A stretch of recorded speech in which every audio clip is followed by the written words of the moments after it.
welcome to this episode of Empowered Entrepreneur. My guest today is Diamond Ward, and she has an amazing virtual assistant business that she will tell us about and give us tips on email management. Welcome, Diamond. Hi, thank you for having me. I'm very excited to talk about email with you. Yes, so I have to tell you that it's hard keeping track of what I sign up for and Mhm. what I don't sign up for, and then all the cold calling emails that I get. So how would someone manage all of that? Let's dive right in. All right. Well, I feel like I can go into a whole spiel. But I think foundationally in email management is you need an organization system. I think as entrepreneurs, when we come into the space, we know the other tools that we need. Like we know we'll need invoicing, and we invest in project management systems, and we know we'll need like some type of storage drive to keep and maintain our files, and we'll put time and energy to like set those up. But we don't do that with email, and I don't know why. And that was something I actually did intentionally in my business, but I didn't really understand the impact. So very early on in my VA journey, I was like, I need all systems, documents in place. And email was one of those platforms that I intentionally was like, okay, I'm gonna have a system for this. And so yes, that you need a system first and foremost. Do not try to do anything in your email if you don't have some type of system to follow, because it's your guiding, it's your anchor. It is your anchor. It's your guiding path. Anything that surrounds email after that, it's just to maintain what you already established. So like it'll function as something that's going to ground you as you move forward. You don't have to be like, what do I do with this? What do I do with that? How do I keep track of everything? Because this will sort of encapsulate all of that an extent. Awesome. Yeah, that is very important. And what I know that things are different between Outlook and Gmail or Google Workspace. Mm-hmm. And I used Outlook for Mm-hmm. over 20 years, but now we're all using Google Workspace. And the rules setup is kind of difficult. So what tips do you have that we can identify in order to get organized? Mm-hmm. Okay, that's great because I have a 4 step process. It's simple. It's 4 steps, and it's like a action, like it's a strategic strategy step that follows an action step, right? And so the first step in my process is simply reviewing what you already have, like just reviewing your mess. Like if you go into your email inbox, you don't touch anything. What does it look like? What types of emails are you receiving? What are you doing with these emails? Where are they going now? So like having a good assessment of what is already there, and then from that you would probably go into the decluttering stage, right? You would, after you made that assessment, you know what you need there and what you don't. You can start getting rid of things that just don't need to be in that space anymore, followed by then you sort of take what you have remaining after you just cleared everything out, right? Just you're starting anew, and you like group those emails. Think about how they function in your business, where they, what operations, where they lie, like how do they work in your business, and you group them based on that, right? So if you're trying to keep track of prospects, okay, and you're getting them through a client management system, making sure you're grouping that right URL together with sort of any other types of touch points that people can communicate with you on, like making sure that they're going all into one grouping of emails. So okay, this is where I keep all the people that are interested in my services here, right? You know where to go. And then you do the same with financial things. Tax season is coming, at least when we're recording this. And so you're like, okay, where do all my tax documents go? Okay, all my money, where do I put all this stuff? And you group all these things that are kind of like to make sure that you have a good foundation. And once you group the things that you like, you can just go to the next step of actually creating labels to put them in, right? Creating filters that will automatically sort them for you, so you don't have to think about putting them in manually all the time and attaching them to where they're supposed to go. And again, you are creating a customized space. So you can even go as far as to customize the layout of your inbox, especially if you're in Gmail. So I love Gmail inbox. I hate Outlook. I do. I do. I've been in Outlook before, and you can do the same thing with Outlook. But I was just like, this is so ugly. It's not aesthetic. It's not aesthetic whatsoever, but it still works in the same vein, right? You just gotta work with what you got. And so basically, yeah, you set those things up. You customize your inbox to make sure you're seeing what you need to see first, right? All the types of emails that want to be front and center when you open your inbox needs to have a good section. Then maybe some other secondary section where it's like, okay, maybe not my most important meetings, maybe like well, maybe not like my most important, like emails go to here, but maybe things I need to reference in the future, like those tax documents that we're getting right now. So yeah, it's like it's a simple 4-step process that you just go about, and it sets you up for great success because you're getting so much done on, like, it's so much work in the beginning, and it depends also on the state of your inbox. If you have an inbox that is like 1,000 emails, you might be doing a little bit more work in the beginning, right? But if you're kind of starting anew a little bit, you have a little bit more leeway, and this is also a practice that you can take at any stage, right? It just might take you more time, or it might take time, but the time investment is worth it regardless.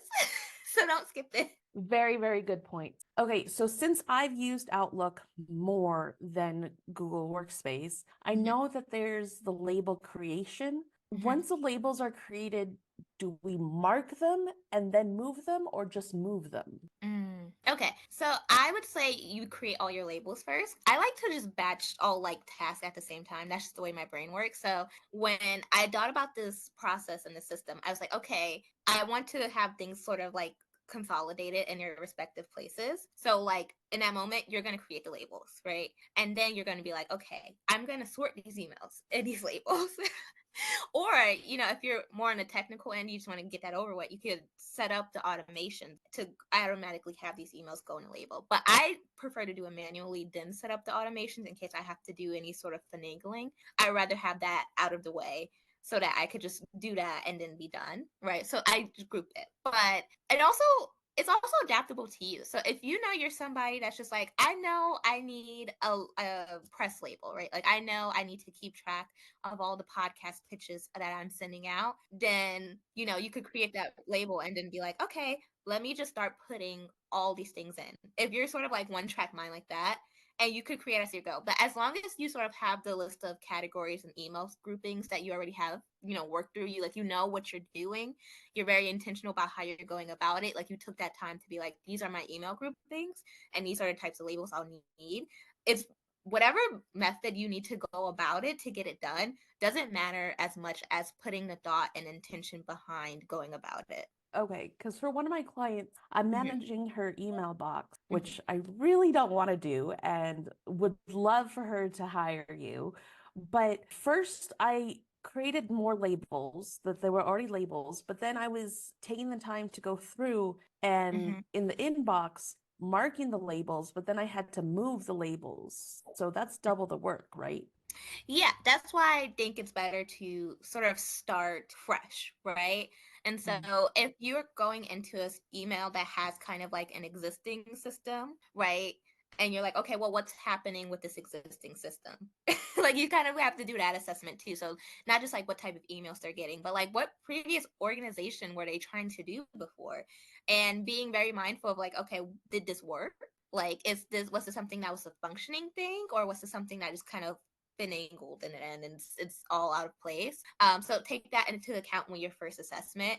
And even if you could go to your client and be like, hey, I want to go in and revamp your organization system to an extent. Can you give me some insight on your already existing labels? Do you find them to be effective? Did you find them to be useful? Like, or do they kind of have no use to you now? Like, how do you want to go about this?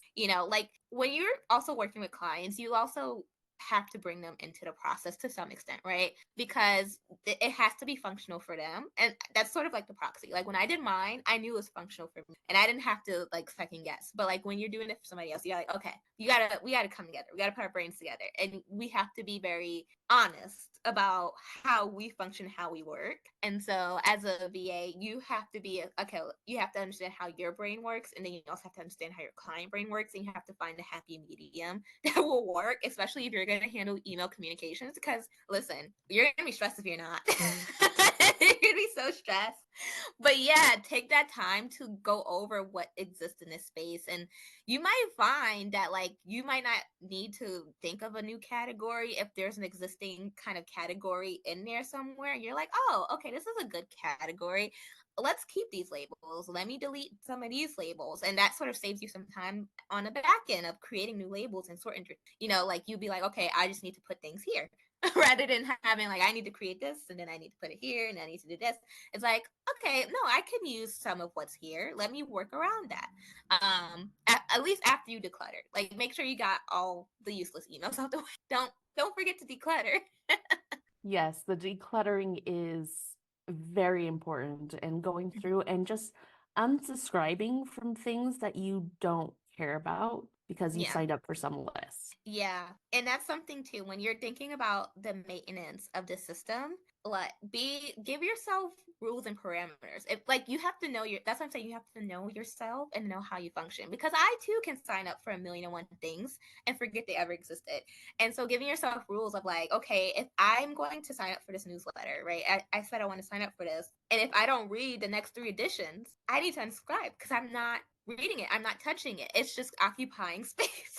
So you Right. have And to, yeah, you have to restrict yourself sometimes. You have to be so like, no. yes, and I definitely know that as entrepreneurs, we all know about email marketing and how we should be revising our lists and removing those that haven't opened. But if we can remove ourselves if we haven't opened theirs, that would be Yeah. helpful. Yeah. Yeah, definitely. I have done it. I'm like, I'm not reading this. Honestly, I need to do it more. I need to do it more than I already do. But yeah, you have to, keep yourself on a limit. You have to be mindful of like, okay, is it actually something that I'm going to reference if I sign up for this? Like sometimes I sign up for freebies and they are something I need at the moment in time. But then, when you sign up for freebies, you're getting the whole welcome sequence and the whole like bouts of emails after that if you're in more sequences or if you just become a part of the newsletter. So honestly, you're doing so many people a favor. You're doing the email marketers a favor. You're doing yourself a favor when you're just like, let me get out of here. Let me get out of Dodge here. Yes. So I would love for the listeners to learn more about your company and how you became a virtual assistant. Yeah, so it's a long story, but essentially I graduated in 2019 with like a bachelor's in like literary studies, like literature basically. I don't know how I got here.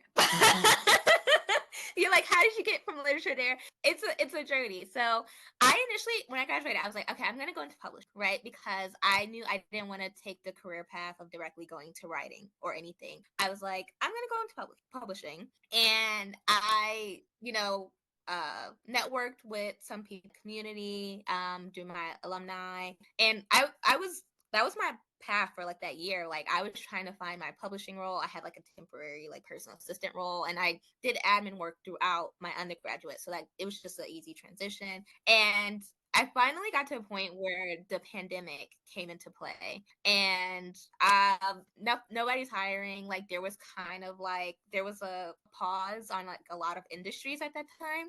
And so I was interviewing for different things, but then that happened and I was like, oh well, I'm kind of stuck between a rock and a hard place here because I'm going down this one path. I don't really see where, I don't know where we're going from here. So like I didn't know how long this is gonna last. And then I got an opportunity. My sister's best friend, childhood best friend who I've known all my life, she started a copywriting, and she was like, okay, I need some support. So she'd been functioning for a while. She's like, I'm at this place where I want to bring somebody on. And I did admin work. So I was just like doing admin work virtually. Okay.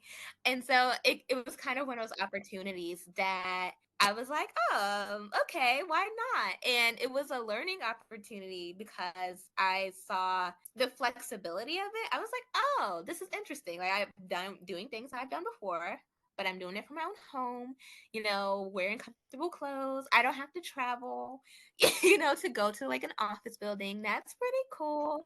But I didn't want to bite the bullet because I was just like, no, I had 9 to 5 dreams. I was like, I want this type of stability in my life. So I didn't like I did the thing and I helped her for that time period. And then I kind of still going on with the intention of like getting that full-time position. But I think I reached a point by like October of like, no, like I don't know where the future is right now. you know?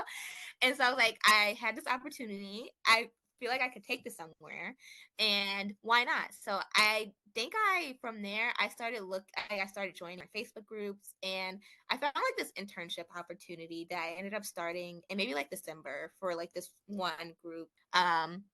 It's one community that had virtual assistants and centered virtual assistants, and that's kind of how I got here. And it's like my very non-traditional pathway here. Well, what's super interesting is that I feel like because of COVID, that has become a traditional pathway to entrepreneurship because we needed to find ways to make money since we were Mm-hmm. all safe at home, but we definitely enjoyed the freedom of being an entrepreneur. Mm-hmm. Yeah, I mean, being at home, like I feel like remote work. It was just like this. Why don't we do this? It became that. I'd be like, why don't we do this? Like I can still get the same thing done, and I can do it from come from my home. I don't have to leave. Like, and I live in New York. Okay, we have seasons. We have hot seasons. We have cold seasons. We have lukewarm seasons. I only like 2 seasons out of the year, and that's the only 2 seasons I want to be out of the house. It's it's spring and fall. I don't like summer. It is too hot. I don't like winter. It is too cold. And so I don't want to travel with it. Oh, well, thank you so much for your time, Diamond. Do you have any closing thoughts for the audience? Yeah. So I feel like sometimes organization can be intimidating. And to that I say that like again, having a great foundation builds you up for so much, right? It sets you up for so much. Like you don't have to worry about this down the line. And there's so many things having an organization system in place helps you do, right? So first and foremost, it gives you the freedom to one, show up as your best self as a business owner, right? Because email is a communication channel. Communication is fundamental in our businesses, especially our small businesses and our online business. We need and we don't really have a lot of leeway to mess up because we don't have a marketing department or CEOs or anybody else to hide up behind. It's just us and maybe whoever we work with or who's around us. So don't be afraid to invest in these types of things because they're crucial, right? We are trying to build for ourselves. So we need to show up as we need to show up as a credible, right, business owner. We need to show up as a professional. We need to show up and actually walk our talk. If we're talking about we can do this for you, we need to be able to do that. And not having good email practices can be a detriment to all of that, to all the relationships you're trying to establish, to the work you're trying to do.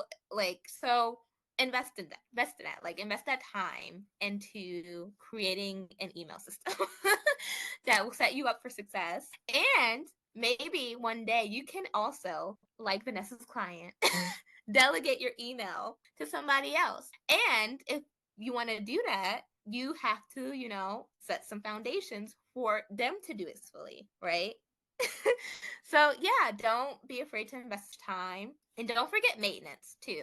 Like don't just create the email organization system and think that your problem is fixed. You still have to do kind of the day-to-day things, right? And so that's where other foundational things come into play, like having a method to processing your inbox, right? Having a routine and like specific times that you do so, or that you want your assistant to do so. If you're at that place, right? And also understanding yourself. So I know for me, and I'm sorry, this is a very long tangent, but I know for me personally that I all over the place. Like my mind has 17 different thoughts going through it at one time. And so I know when I set up my email system, I wanted to see my most important emails first and foremost. I didn't want to get distracted by anything that was not the most. And so I was so intentional in my setup that I had this in place, and that has saved my life. So know yourself. Know how you will need to function in this space. If you're like me, customize your inbox so that you see your most important emails first, things that are actionable first, put them in your face. Literally.